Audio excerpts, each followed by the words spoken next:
안녕하세요. 미국 주식 버자입니다. 안녕하세요. 자, 오늘 또 시장이 굉장히 불장이었습니다. 오늘 나스닥을 이끈 종목은 이제 아마존하고 테슬라가 이제 올렸다고 봐야겠죠. 자, 일단 테슬라 홀드하고 계신 분들 축하드립니다. 자, 포트폴리오 업데이트 하면은 오늘 레모네이드 한 주만 사봤습니다. 해서 114주를 맞췄고요. 그리고 제가 얼마 전에 저번 영상에서 1100만 원 정도 이제 대출을 받아가지고 ASML하고 페이스북 두 종목에 반반 나눠 샀다고 이제 말씀을 드렸어요.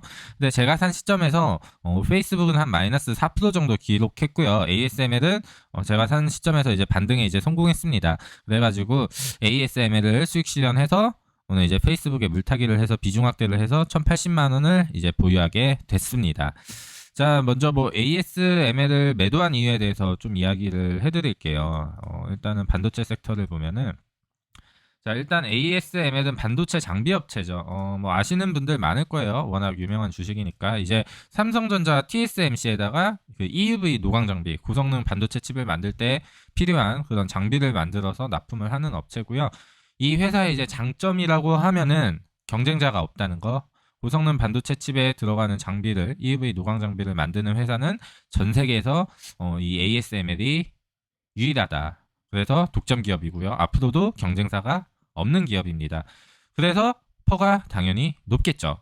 자, 근데 이 주식 같은 경우에는요, PR이 저렴해지면 사야지 이런 생각을 하면은 절대 못 사는 주식이죠. 왜냐?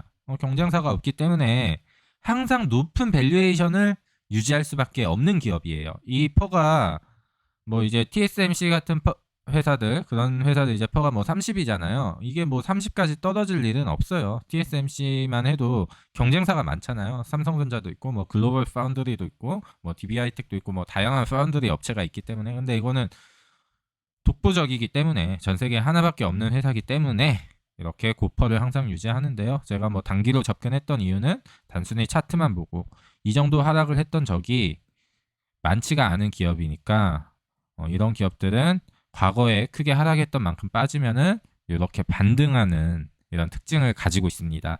뭐 단기 거래 하실 분들은 이런 거 참고하시면 좋을 것 같고요. 그리고 이제 테슬라를 이제 많이 못 샀던 분들의 특징이 바로 밸류에이션이에요. 퍼가 지금 440이죠. 근데 저는 이 테슬라 퍼가 1000일 때 이제 진입을 했던 주주예요.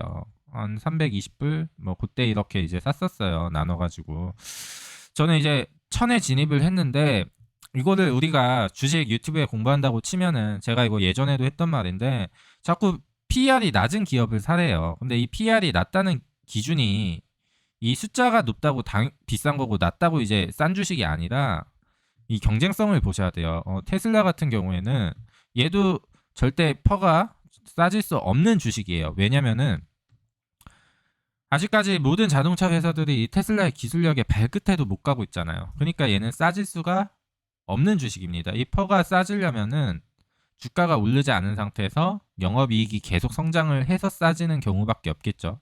나중에 언젠가 테슬라는 가치주가 될 거예요. 그리고 배당도 나올 거고요. 저도 일단 현재는 배당을 받을 때까지는 테슬라를 매도할 생각이 없습니다. 제 영상을 이제 과거에 보신 분들 아시겠지만 제 투자 스타일은 고평가된 주식을 선호하는 스타일입니다. 다만 고평가가 돼 있대 전제 조건은 그 고평가를 유지할 만큼의 경쟁력이나 기술 우위가 있느냐 이제 그 조건이 수반되었을 때 이제 저는 이제 매수를 하는 편인데요. 지금 제가 레모네이드가 이제 마이너스 300만 원인데 이 마이너스 300만 원은요. 그 지난 이제 1월, 2월 중소형주 그때 대세장이었잖아요. 이때 제가 뭐 팔란티어, CCIV 뭐 별의별 종목들 이제 단기 트레이딩을 했었습니다. 그때 제가 벌어들인 돈이 단기 트레이딩으로만 벌어들였던 돈이 300만 원인데 지금 이제 그거 그대로 다 반납했죠.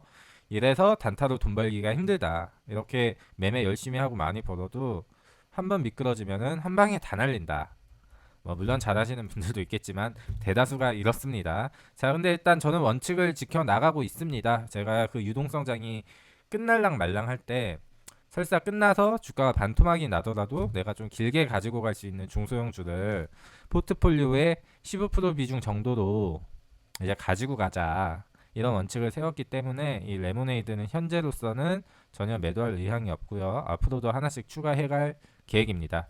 자, 그리고 제가 1000만 원을 가지고 처음에 뭐 ASML을 살려고 했는데 일단은 ASML도 어떻게 보면은 이제 고평가 종목이잖아요. 고평가돼 있는데 고평가를 충분히 유지할 수 있는 기업인데 제가 지금 너무 그런 기업만 가지고 가니까 이번에 장을 이제 보면서 조금 저도 골고루 이제 투자를 해야겠다라는 좀 생각의 전환이 돼서 저평가돼 있는 페이스북에 이제 비중 확대를 했습니다.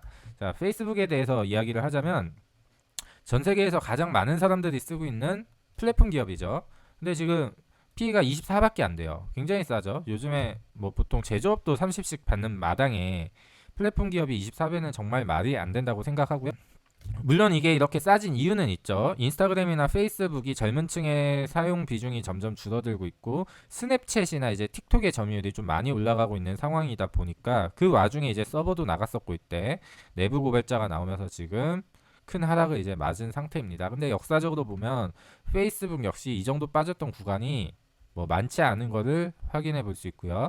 지금 RSI도 바닥을 향하고 있기 때문에 지금 주가가 바닥은 아니더라도 적어도 무릎 정도는 될 거다 이런 확신이 제가 들어서 지금 페이스북을 적극적으로 좀 관심 가져볼 시기다 이렇게 말씀드리고 싶습니다. 물론 제 개인적인 의견입니다.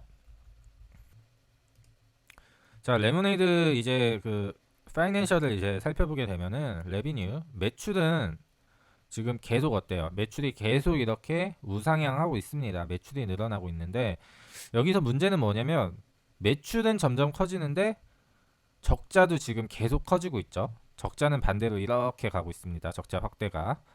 자, 근데 이 사업 모델에 우리가 이제 주목을 해볼 필요가 있어요. 자, 이거 어디서 할 수 있냐면 테슬라나 아마존이나 쿠팡이나 이런 기업들이 이제 많이 하는 방법인데요. 이 사업 모델의 시초는 아마존이었어요. 아마존이 이제 고객 수를 계속 증가시켜 가지고 성장성을 보여줘 가지고 주가를 이제 올리고 유상증자를 해서 자본을 조달하고 그렇게 해서 아마존 그 프라임이라고 하나요? 아마존 프라임 회원들을 계속 늘려 나갔죠. 그러면서 매출은 계속 확대가 되는데 매출이 커지면 적자도 계속 확대가 되는 거예요. 근데 이걸 계속 끌고 가다 보면은 어느 시점에 적자 폭이 횡보를 하다가 폭발적인 성장을 가져온다. 이걸 아마존이 제대로 보여줬고 이 사업 모델을 통해서 정말 큰 그림을 그리는 이제 기업들이 이제 정말 많아졌던 것 같아요. 예시를 들면 자, 요즘에 테슬라가 다시 핫해졌으니까 테슬라로 예를 들어볼게요. 자, 테슬라의 매출, 레비뉴를 이제 살펴보게 되면요. 보이십니까? 이렇게 쭉 우상향을 해왔잖아요. 자, 근데 한 요 시기까지인가 해가지고 영업이익은 적자폭이 계속 늘어났어요. 자, 매출을 보면 이렇고요. 영업이익을 볼까요? 영업이익을 살펴보게 되면 자, 보이십니까? 아까 매출은 이렇게 늘고 있었는데 적자폭은 계속 확대가 됐습니다. 자, 근데 어떻게 됐죠? 어느 순간 이렇게 흑자 전환을 했잖아요. 영업이익이. 요즘에 기업들이 글로벌 사업을 꿈꾸는 기업들은 다 이 비즈니스 방식을 씁니다. 테슬라 같은 경우도 영업이익이 아니라 차량 판매 대수로 성장성을 보여주고 충성 고객을 확보해서 어느 순간 규모의 경제를 이뤄서 흑자 전환해서 지금은 대기업이 됐잖아요. 나스닥 시가총액 상위에 드는 기업이 됐죠. 자, 이런 모델이 이제 대세인데 레모네이드도 지금 이걸 벤치마킹 한 걸로 보입니다. 고객수 신장으로 주가를 올려서 유상증자를 해서 자본을 조달하고요. 그리고 적자폭은 계속 확대가 되고 물론 레모네이드가 이 구간이 올지는 미래니까 아무도 몰라요. 근데 테슬라 막 초기에 투자했던 분들 있잖아요. 이 상황에서 진입하신 거예요. 여러분이 정말 10배거, 1000% 수익을 내려면 레모네이드나 막 소파이 막 이런 기업을 이제 투자해야 되는 거는 맞는 거예요. 다만 지금에 와서는 뭐 엔비디아라던가 ASML이라던가 테슬라 이런 기업들은 경쟁 우위와 이제 독점력이 있어서 다른 회사들이 넘볼 생각을 못 하기 때문에 우상향할 수 있는 미래에 거의 확정이 된 거진 기정사실이 된 기업들이잖아요. 이런 기업들은 이제 계속 우상향하겠죠. 경쟁자가 없으니까.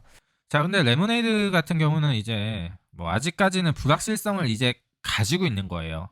만약에 레모네이드가 그 불확실성이 없어지고 테슬라나 엔비디아 막 이런 식으로 됐다면 주가가 지금 이 주가가 아니겠죠. 자, 근데 이제 그 전환점을 저는 애초에 매수할 때부터 카 인슈어런스 자동차 보험으로 보고 매수를 했습니다. 제 과거 영상에 보면 나올 거예요.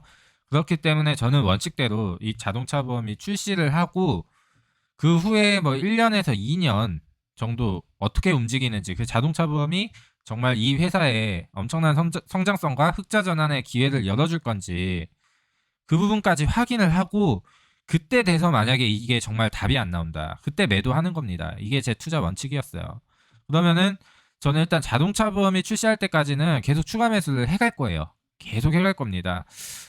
지금까지 만약에 이 주식에 강제 하는 분들이 좀 있더라고요. 물려가지고 제 채널 보는 분들이 많은 거를 이제 저는 충분히 알고 있기 때문에, 근데 이제 그런 분들한테 해드리고 싶은 말은 자동차 보험 출시하고 그 이후에 실적 발표까지 한번 지켜보고 그때 가서 손절하는 게 맞지 않나. 이미 손실폭이 너무 크다면 그렇게 생각을 하고요. 이제 저 같은 경우는 그럴 수밖에 없는 게, 저는 이 기업에 대해서 이제 누구보다 공부를 많이 했다고 이제 자신을 하거든요.